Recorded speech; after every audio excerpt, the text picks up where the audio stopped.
इस वक्त एक नाजुक मोड़ पर खड़ी हैं। फेड चेयरमैन पॉल के जैक्सन हॉल में नरम लहजे ने डॉलर को 3 हफ्तों की कमतरीन सतह पर लाया है। जबकि गोल्ड इस वक्त 3350 से ऊपर अपनी स्ट्रेंथ दिखा रहा है, लेकिन इस हफ्ते बहुत अहम डाटाज आ रहे हैं। जीडीपी, महंगाई और जॉब रिपोर्ट्स का क्या ये डाटा गोल्ड को ऊपर ले जाएगा या डॉलर संभल पाएगा? आइए हम तफसील से इस बात का जायजा लेते हैं। मैं हूं मोहम्मद सादा मंसूर द ट्रेड पीडिया से, और आज हम आज की फोरकास्ट में देखते हैं। सबसे पहले फंडामेंटली अगर हम देखें तो मार्केट में इस वक्त जो वीकली आउटलुक पर अगर हम बात करें तो फेड की नरम पॉलिसी मार्केट में अब 85% इम्कान लगा रही है कि सितंबर में 25 बेसिस पॉइंट का रेट कट होगा। कम रेट गोल्ड के लिए मुस्बत रहता है। और रूस यूक्रेन की शीदगी, रशिया तवानाई की तनसीबात पर हमलों की खबरों से महफूज सरमायाकारी के जो तौर पर गोल्ड की डिमांड बढ़ रही है। अमेरिकन जीडीपी जुमेरात को तो है, और तवक्को है कि 3% ग्रोथ आएगी। अगर डाटा मजबूत आता है तो डॉलर ऊपर जा सकता है और गोल्ड पर दबाव पड़ सकता है। और अगर हम जो DXY पर कुछ देखें तो हम कुछ जो जैक्सन हॉल के इस पर असरात आएंगे। डॉलर इंडेक्स 98 पर नीचे आया है, जो कि 3 हफ्तों की कम तरीन सतह है। फेड के लिए मुश्किल ये है कि रोजगार के जो आदाद-ओ-शुमार है वो कमजोर हैं और रेट कट के हक में है।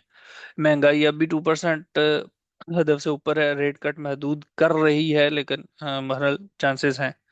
और अहम जो डाटा है इस हफ्ते में वो कोर पीसी 29 अगस्त को फेड इससे अंदाजा लगाता है कि मार्केट में महंगाई कितनी है और फिर रेट कट किया जाए या ना किया जाए। एनएफ एनएफपी आएंगी सितंबर के शुरू में, तो वो भी अहम होंगी। और सीपीआई भी सितंबर के वस्त में। नेक्स्ट अगर हम मंथ में देखें तो वो भी एक फैसला कुन किरदार अदा करेगी रेट कट के हवाले से भी। अगर हम इस वक्त टेक्निकली बात करें गोल्ड की, तो गोल्ड इस वक्त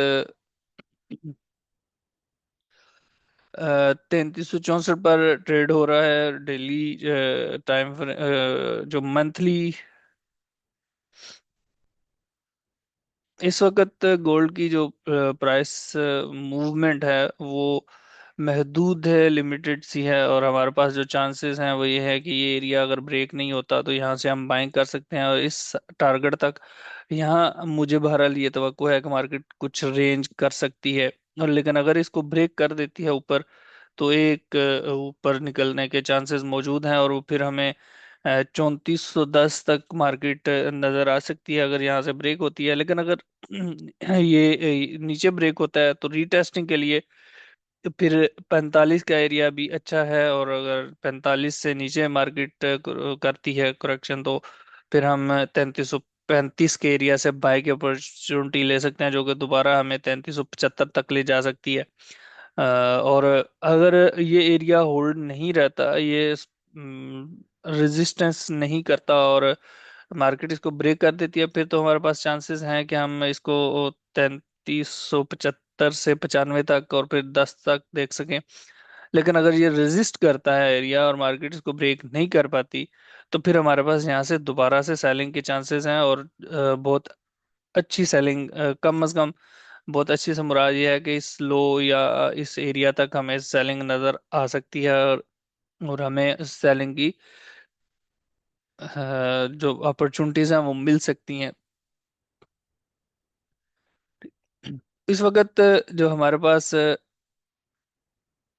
स्ट्रांग एरिया है वो यही है 3380 का एरिया। ये अगर ब्रेक होता है ये तो हम फिर मार्केट को 3400 और फिर 3400 से ऊपर देख सकते हैं। लेकिन अगर ये ब्रेक नहीं होता, रेजिस्ट करता है, मार्केट यहाँ से सेल हो जाती है, तो फिर हम दोबारा मार्केट को 3335 और 3325 की तरफ देख सकते हैं। वहां से बाइंग अगर हमें अच्छी अपॉर्चुनिटी मिले तो हम गेन करेंगे। और फिर हम पॉसिबल है कि नेक्स्ट वीक में मार्केट हमें कुछ अच्छा जो है वो आउटपुट दे। अगर इस हफ्ते को हम देखें तो जुमेरात के दिन अमेरिकी जीडीपी है, और मजबूत डाटा अगर आता है तो वो डॉलर के हक में होगा। और फिर कोर पीसीई है 29 अगस्त को, फेड के अगले फैसले के लिए सबसे अहम ये टूल है। फेड का फेवरेट टूल है महंगाई को जानने के लिए। और अगर हम देखें तो जर्मन का सीपीआई भी है, वो यूरो के लिए ड्राइवर होगा। और टोक्यो का सीपीआई 28 अगस्त को, वो यन को मुतहरक करेगा। तो रशिया और यूक्रेन की जो ताज़ा खबरें हैं वो गोल्ड के लिए सेफ हेवन डिमांड बनेगी। फेड की नरम पॉलिसी और डॉलर की कमजोरी गोल्ड को 3350 के करीब सहारा दे रही है फिलहाल। इस हफ्ते जीडीपी और पीसी का डाटा फैसला करेगा कि डॉलर मजबूत मजीद होगा या गोल्ड की रैली रुक जाएगी। अगर डॉलर दबाव में रहा तो गोल्ड 3400 के ऊपर जा सकता है, और लेकिन अगर माशी तौर पर मजबूत डाटा आता है तो वो इसे नीचे ले जा सकता है। उम्मीद करता हूँ कि आपका दिन अच्छा गुजरेगा। इंशाल्लाह मिलते हैं कल नई फोरकास्ट में, तब तक के लिए अल्लाह हाफ़िज़।